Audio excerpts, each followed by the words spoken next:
जैसे ही तलवार आई और बच्चे को काटने के लिए तलवार उठाई गई तो जो असली मां थी वो चिल्लाने लगी, कहने लगी नहीं नहीं इसको काटो मत, भले तो दूसरी मां को दे दो, जिंदा तो रहेगा।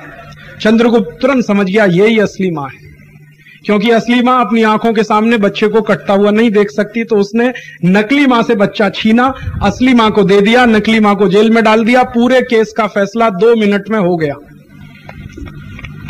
यह था भारत का न्याय या भारतीयता की न्याय पद्धति।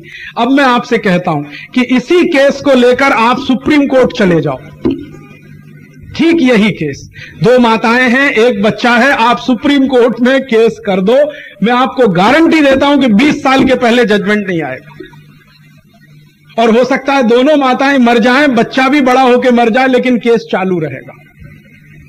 यह है अंग्रेजों की न्याय पद्धति। न्याय इसमें होता ही नहीं है। आप जानते हैं क्या होता है? कोई भी न्यायाधीश ये नहीं कहता कि मैं न्याय देता हूं। हर न्यायाधीश ये कहता है कि मैं कानून के आधार पर फैसला करता हूं, न्याय नहीं देता हूं। न्याय में और फैसले में जमीन आसमान का फर्क है। जरूरी नहीं है कि कानून के आधार पर दिया गया फैसला न्यायप्रिय हो, अन्यायप्रिय भी हो सकता है। अच्छा, न्यायाधीश कानून के आधार पर फैसला देता है, न्याय नहीं देता, फिर हम उसको न्यायाधीश क्यों कहते हैं? और जहां कानून के आधार पर फैसला होता है, न्याय नहीं होता, उसको न्यायालय क्यों कहते हैं? मैं तो कहता हूं दोनों का नाम बदलना चाहिए। न्यायाधीश को कहना चाहिए कायदाधीश और न्यायालय को कहना चाहिए कायदालय, क्योंकि वहां तो कायदे के आधार पर फैसला हो रहा है, न्याय कहां हो रहा है? अगर न्याय होता तो भारत में तो गाय माता है, उसको तो कत्ल करना भी जुर्म है, डंडे से मारना भी जुर्म है। न्याय तो यह कहता है हमारा, लेकिन कानून यह कहता है कि डंडे से मारना जुर्म है, कत्ल करना जुर्म नहीं है, यह कानून कहता है। तो कानून क्या है, न्याय क्या है, आप समझ लो।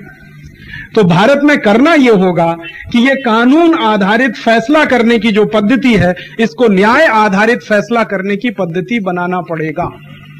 और ये कब बनेगी? जब अंग्रेजों के बनाए गए कानून हटाए जाएं, 34,000 कानून रद्द किए जाएं और आज की जरूरत के हिसाब से नए नियम बनाए जाएं, जो भारतीय मान्यता, भारतीय परंपरा और भारतीय संस्कृति से ध्यान रखकर लिए गए हों, ना कि इसके विरुद्ध हों। तब हमें सुख मिलेगा, शांति मिलेगी, तब हमें चैन मिलेगा। और सुख, शांति, चैन मिला, आपका जीवन आराम से कटेगा, मेरा भी कटेगा।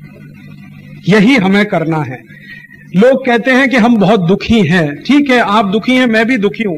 दुख का कारण क्या है? दुख का कारण ये व्यवस्था है, और हम दुख का कारण ढूंढ रहे हैं हमारे अंदर।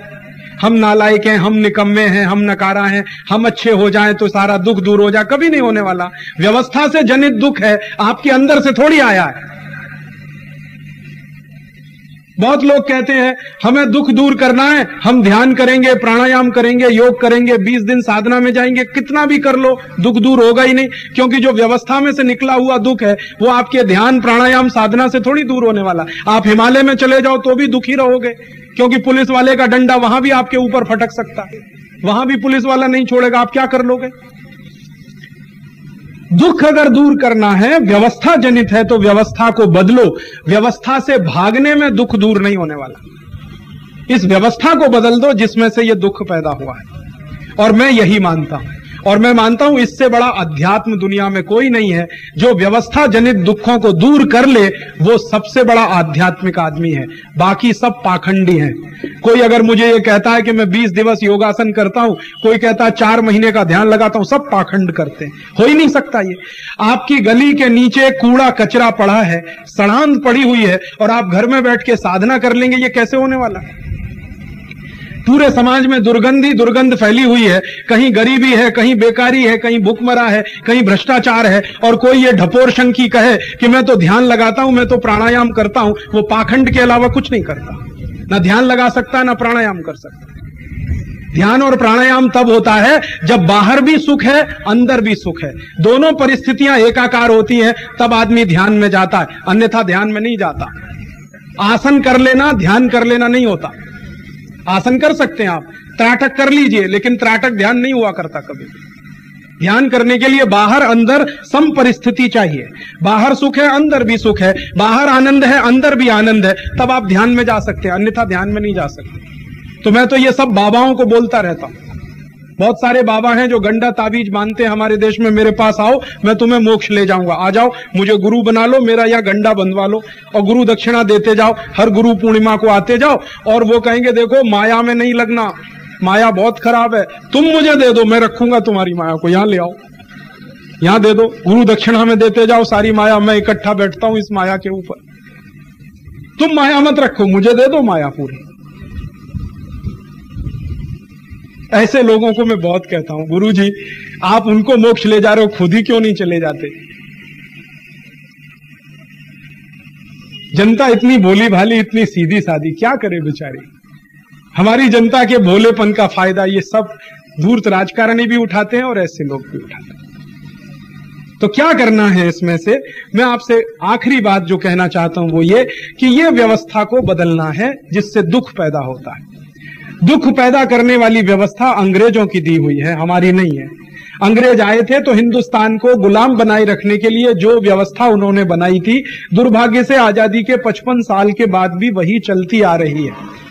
ना अंग्रेजों के कानून बदले, ना अंग्रेजों की शिक्षा बदली, ना अंग्रेजों का तंत्र बदला, ना अंग्रेजों का सिस्टम बदला, कुछ बदला नहीं है।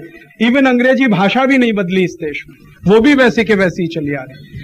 अब हमारी मुश्किल क्या है, भारत के रहने वाले लोग अंग्रेजियत की व्यवस्था में रह रहे हैं, तो दुख तो होने ही वाला है। आपसे बिल्कुल विपरीत मान्यता वाली व्यवस्था है और आप बिल्कुल विपरीत मान्यता वाले देश के लोग हैं। दो विपरीत मान्यताएं एक जगह इकट्ठी होंगी तो टकराव तो होगा और दुख उसमें से निकलेगा।